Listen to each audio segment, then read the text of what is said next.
Bu dunyoda eng yaqin 5 dona do'stingiz kim? Endi ikkinchi savolni beraman.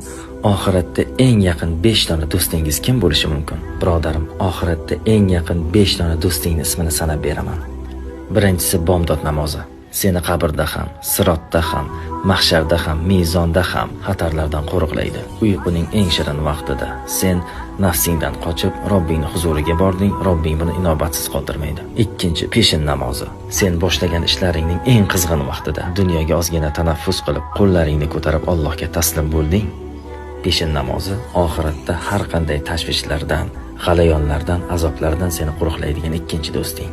Uchinchi, asr namozi. Shunday oyoqlaringni uzatib, endi dam olaman degan vaqtingda 3-5 daqiqa Robbing uchun ajratganing bu asr namozi sening eng yaxshi qilgan sarmoyalaringdan biri bo'ldi. To'rtinchi, shom namozi. Kechasi uyga kelding, charchagansan, lekin azon aytilyapti.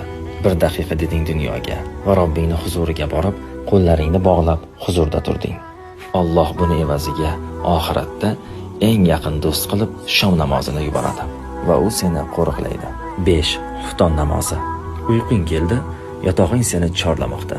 O'sha vaqtida nafsingni emas, Allohni tanlading. Bu ishlar uchun Robbing seni mukofotlaydi. Oxiratning u dahshatli azoblaridan xufton namozi seni qo'riqlaydi. Bu videoni 5 dona eng yaqin do'stingizga yuborib qo'ying.